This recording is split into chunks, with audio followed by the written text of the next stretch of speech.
Starting off with some breaking news, and this is from Iran. The country's crown prince has now given a press briefing in which he has urged the world to act. Reza Pahlavi has said, protect Iranian people from regime. He goes on to say that to impose maximum economic pressure on Iran at a time when there are massive demonstrations in the country against the Iranian regime and Iran's supreme leader Ayatollah Khamenei. Pahlavi goes on to say that the US should strike military targets in Iran, and he also thanked the US President Donald Trump. And that's the big news of breaking for you on top of the show right now, where the exiled Iranian crown prince has now urged the world to act as there are massive demonstrations in Iran against the regime. Take a listen. I reaffirm my lifelong pledge by stepping in to lead the movement that will take back our country from the anti-Iranian hostile force that occupies it and kills its children. I will return to Iran. Need your urgent help right now. Make no mistake, however, the Islamic Republic is close to collapse. Ali Khamenei and his thugs know this. That's why they are lashing out like a wounded animal.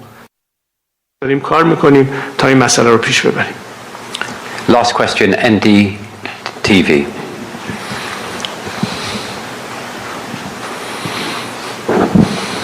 Thank you, Crown Prince. This is Lalit Jha from NDTV. People of Iran has had a strong historical, cultural and civilizational ties with India. What is your message? Sir, you're talking a bit too fast. Could you please enunciate so I can hear you properly? Thank you. Lalit Jha, representing NDTV, an Indian news channel. Yes. People of India has had a strong cultural, civilizational ties with Iran. Yes. Right. Two questions. What is your message to the people of India, and what kind of relationship would you like to have with India? Thank you. Well, I remember the days where, of course, visits that we had, and I think Prime Minister Gandhi had visited Iran. I was very young at the time. So the relationship goes a long time. Culturally, it goes many, many years, but in modern history, we had very good relations, of course, with India. And it's natural, as I said, that a democratic Iran is committed to have the best possible. President Trump did say that if the regime was to hit the Iranian people hard, they would face with serious consequences. The Iranian people have taken his word as a man of his words, as I said. They know that unlike his predecessors that threw us under the bus one time, this president is not about to do the same thing. And that's very encouraging and empowering. And while I have with us my colleague Lalit Jha, who's joining me live from Washington, D.C. Lalit, you asked that question to Reza Pahlavi regarding Iran-India ties, and you, of course, gave a very positive reply to that. But the million-dollar question right now is that could Reza Pahlavi, the exiled Iranian crown prince, have any kind of a role in Iran's future? Because we have seen how he has been asking the Iranians to come out on the streets and protest against the Iranian regime. Thank you for having me there. As you have heard, he himself saying that he was very optimistic about his role in Iran, but he also said his role is going to be transitional in nature. Right? He wants to go there, be the transitional leader, and then transfer it to the new constitution, be democratic country, be there. Right? That's what his role he has defined there. All right, Lalit. Thanks for getting us latest on this. Well, as the United States of America warns that all options are on the table to stop the slaughter in West Asia, further asserting that Tehran would face grave consequences if the killings of the anti-government demonstrators continue. In the latest right now, US has imposed new sanctions against Iran, targeting political and security officials over the crackdown of anti-government demonstrators in the country. Now, the US penalties on Thursday targeted various Iranian lawmakers, to name some: Ali Larijani, Secretary of Iran's Supreme National Security Council, and several other officials, who it said were the architects of Tehran's brutal response to the demonstrations. The sanctions freeze the individual's assets in the United States of America and further make it illegal for Americans to do business with them. Now, with Iran already under heavy sanctions, all these measures are largely symbolic, but they also signal mounting US pressure against Iran amid these demonstrations in the country. According to Norway-based independent organization Iran Human Rights, the deadly crackdown in Iran has killed at least 3,400 people. And while there is an immense crackdown on these Iranian demonstrators, a commander in Iran's Islamic Revolutionary Guards Corps has said that the country's forces are on a high alert and they are all ready if US attacks Iran. Meanwhile, Russia, a close ally of Iran, has waded into these tensions. Russian President Vladimir Putin held talks with both Iranian President Masoud Pezeshkian and also the Israeli Prime Minister Benjamin Netanyahu, further offering to mediate tensions. Let's tell you more about all that's happening between Iran and the United States of America. The US and Iran broke it out into a war of words at the emergency meeting of the UNSC earlier today, a meeting requested by the United States. The US in that meeting made it clear that all options remain on table, while Iran warned that it will respond decisively to any and all kind of aggression which will be imposed on Iran. Well, this is our message. President Donald J. Trump and the United States of America stands by the brave people of Iran, period. And regardless of its excuses, and you will hear many today from the Iranian regime and from its friends, the regime is solely responsible for the economic misery of the Iranian people and the repression of their freedom, and they will be held accountable. President Trump is a man of action, not endless talk like we see at the United Nations. He has made it clear all options are on the table to stop the slaughter. And no one should know that better than the leadership of the Iranian regime. I now address the representative of the Islamic Republic directly. You have tried to kill me 3 times.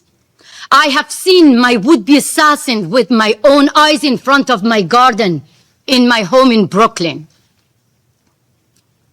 In United States of America, in the courthouse, I have seen my would-be assassin confessing that they have been hired by the Revolutionary Guards to end my life. My crime? Simply echoing the voice of innocent people that you killed them. The United States regime and its accomplices, particularly the Israeli regime, cannot evade responsibility for the innocent blood that has been shed in my country. Unable to achieve their objectives through the 12-day war of aggression against Iran in June 2025, they have now seek to pursue the same goals through political destabilization, internal unrest, and chaos. Iran seeks neither escalation nor confrontation. However, any act of aggression, direct or indirect, will be met with a decisive, proportionate, and lawful response under Article 51 of the Charter. Well, we have been getting you about the reactions that have been pouring in from across the world as Iran-US tensions continue to simmer. Let's tell you the statements which have come out from India. Well, India's External Affairs Ministry has said that New Delhi is keeping a close eye on the prevailing situation in Iran. MEA spokesperson Randhir Jaiswal said on Friday that India has advised its citizens to avoid travel to Iran and has asked those currently in the country to leave at the earliest. MEA spokesperson Randhir Jaiswal further said that around 9,000 Indian nationals reside in Iran, which includes students, people connected to businesses, and also other professional pilgrims. Further announcing that they have now issued a few advisories asking Indian nationals to avoid all travel to Iran and have also asked Iranians to leave the country. Take a listen. We have around 9,000 Indian nationals in Iran.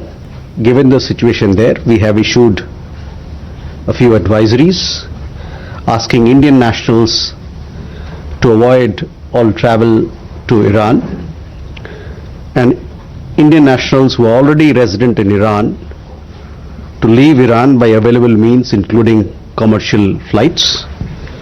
We continue to closely watch the unfolding situation there and will take all necessary steps for the welfare of our people.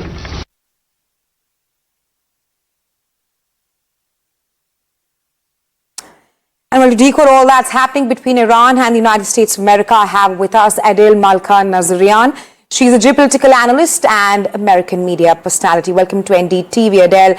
First up, what do you think is happening right now? The million-dollar question is not if US will strike Iran, or rather when at this point of time. Iran has vowed of retaliation and said that we will not miss the target, hinting at the US President Donald Trump. Your analysis of what is happening. Will there be an all-out war between both the countries, or is this all about power tactics? Aisha, it's great to be on with you. You know, I have to say, I think that President Trump will be acting at a certain point. I think he's very strategic. I think it was smart of him, honestly, and very intelligent of him to indicate that he would be willing to strike and then to back off from it. What that did essentially was to leave the Iranian intelligence and leadership, frankly, vulnerable, and to give the United States and the West, frankly, a better idea as to where their whereabouts are, what matters to them. We've seen billions of dollars over the past few days being siphoned out of Iran into international bank accounts. That indicates there's panic there. A lot of different leaders are also, you know, those who are in the government, the regime, are also moving, you know, themselves out of the country. I think also what this tells us is, to answer your question, yes, a strike, I believe, would result in a counterstrike from the Iranian government. I think we all know that there are many, let's say,